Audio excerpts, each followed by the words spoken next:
Welcome to Cambridge English Language Institute. This is Ansar Ahmad and today's video I am going to talk about first year की biology से bioenergetics का एक थोड़ा सा topic है cellular respiration of fats and protein. So चलो text book के मुतालिक पढ़ लेते हैं। सबसे पहला बात ये है ना कि सेल क्या करता है, सेल्स जो होते हैं ना ये डिग्रेड करता है। डिग्रेड का मतलब होता है ब्रेक डाउन।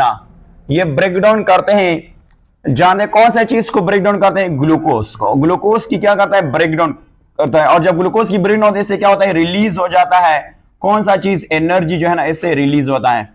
अब सेल क्या करता है, सेल आल्सो आपको पता है ये सेल्स जो होते हैं ये आल्सो फैट्स जो है ना, फैट्स और फैट के साथ साथ प्रोटीन की बात करें तो प्रोटीन्स को क्या करता है, ये भी ऑक्सीडाइज करता है।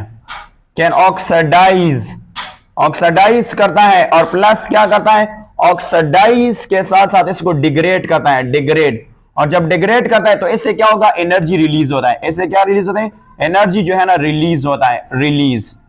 तो ये भी एक, अगर सेल की जरूरत होती है तो एनर्जी पर प्रोटीन के ब्रेकडाउन से और फैट की ब्रेकडाउन से रिलीज होता है। अब हम देख लेते हैं कि किस तरह होता है। तो हम जानते हैं कि फैट्स होता है ना, फैट्स, और अगर हम देखें प्रोटीन्स होता है, proteins, and we call it here glucose metabolism. इसको हम कह सकते हैं glucose metabolism, glucose metabolism, metabolism. अब देख लेते हैं कि इससे क्या मुराद है। मेटाबॉलिज्म कहते हैं बेसिकली ब्रेकडाउन को कहते हैं कि all the chemical reaction take place in living organism. अब देख लेते हैं प्रोटीन होता है ना, प्रोटीन, और आप जानते हैं प्रोटीन जो है ना इसकी जब ब्रेक डाउन हो जाएंगे तो इससे अमाइनो एसिड बनेगा। अमाइनो एसिड इसकी बिल्डिंग ब्लॉक्स है। इससे क्या बनेगा, अमाइनो एसिड से कौन सा चीज रिमूव किया जाता है, इनसे NH2 अमाइन ग्रुप रिमूव किया जाता है और इससे क्या बनता है, NH3 अमोनिया बन जाता है। और इसके जो बाकी जो मॉलिक्यूल होता है ये कहां पे एंटर होता है, ये क्रेब्स साइकिल में एंटर होता है। क्रेब्स साइकिल में क्या करता है, क्रेब्स साइकिल में एंटर करता है। बट ये जो यानी क्रेब्स साइकिल का जो पॉइंट होता है वो किस पे डिपेंड करता है कि नंबर ऑफ कार्बन एंटर्स, कितने का नंबर ऑफ कार्बन, ये डिपेंड करता है नंबर ऑफ, हम इसको कह सकते हैं number of carbon atoms, number of carbon atoms पे डिपेंड करता है। ये आपके पास एक पॉइंट हो गया। अगर हम बात कर लेते हैं ना, किसकी बात कर लेते हैं, फैट्स की बात कर लेते हैं। तो चलो फैट्स को देख लेते हैं कि फैट्स की ब्रेकडाउन किस तरह होती है। तो अगर हम यहां पे देख लेते हैं फैट्स, तो हम जानते हैं कि जो फैट्स होता है ना इसकी जब ब्रेकडाउन होंगी तो आपके पास ग्लाइसिरोल आएगा, ग्लाइसिरोल, और अब इसके साथ 3 फैटी एसिड्स आएगा, 3 फैटी एसिड्स आएगा, फैटी एसिड्स।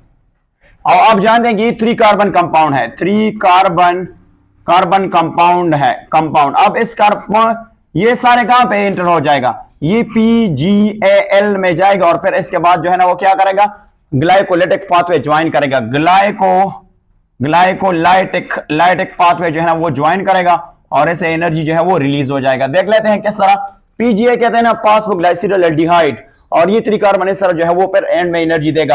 अब अगर हम देख लेते हैं कि एक फैटी एसिड ले लें, फॉर एग्जांपल हमने लिया है फैटी एसिड, तो फैटी एसिड किस में कन्वर्ट हो जाएगा, एक फैटी एसिड जो है ना ये कन्वर्ट हो जाएगा 2 कार्बन कंपाउंड, जिसको हम कहते हैं 2 कार्बन कंपाउंड है। और इस 2 कार्बन कंपाउंड का नाम क्या है, एसिटाइल ग्रुप। एसिटाइल ग्रुप में ये क्या होगा, ये कन्वर्ट हो जाएगा, एसिटाइल ग्रुप में कन्वर्ट हो जाएगा। और फिर एसिटाइल ग्रुप जो है ना वो कहां पे एंटर हो जाएगा, ये एसिटाइल ग्रुप जो है ना ये क्रेब्स साइकिल में एंटर हो जाएगा। क्रेब्स साइकिल्स में क्या होगा, क्रेब्स साइकिल में एंटर हो जाएगा और क्रेब्स साइकिल से आगे जो है ना ये प्रोग्रेस होगा। अब अगर हम बात कर लेते हैं ना किस चीज की बात करेंगे, एक एग्जांपल मैं देता हूं, फॉर्मेटिक एसिड है, फॉर्मेटिक एसिड जो है ना ये आपके पास एक फैटी एसिड है, फैटी एसिड है जिसको फैटी एसिड कहते हैं। अब इसकी अगर ब्रेकडाउन किया जाए तो इससे 8 एसिटाइल ग्रुप बन जाएगा, एसिटाइल ग्रुप बन जाएगा और यानी 8 एसिटाइल। हाँ ये बात याद रखना है कि जो फॉर्मेटिक एसिड है इनमें से कितने कार्बन है, इनमें से अगर बात करेंगे तो इनमें से 16 कार्बन एटम है, कार्बन एटम्स है। और जब इसकी ब्रेकडाउन हो जाएंगी तो आपको मिलेगा 8 एसिटाइल ग्रुप्स, और 8 एसिटाइल ग्रुप्स आपको कितना नेट एनर्जी देगा, ये आपको 129 नेट ATP देगा, नेट ATP देगा। तो इसलिए जो बेसिकली फैट्स होते हैं वो वेरी सफिशिएंट होता है, इनफ होते हैं किसके लिए, एनर्जी स्टोर के लिए। तो फैट्स क्या करता है, एनर्जी क्या करता है, एनर्जी को स्टोर करता है, एनर्जी क्या करता है, स्टोर्स करता है। तो ये था बेसिकली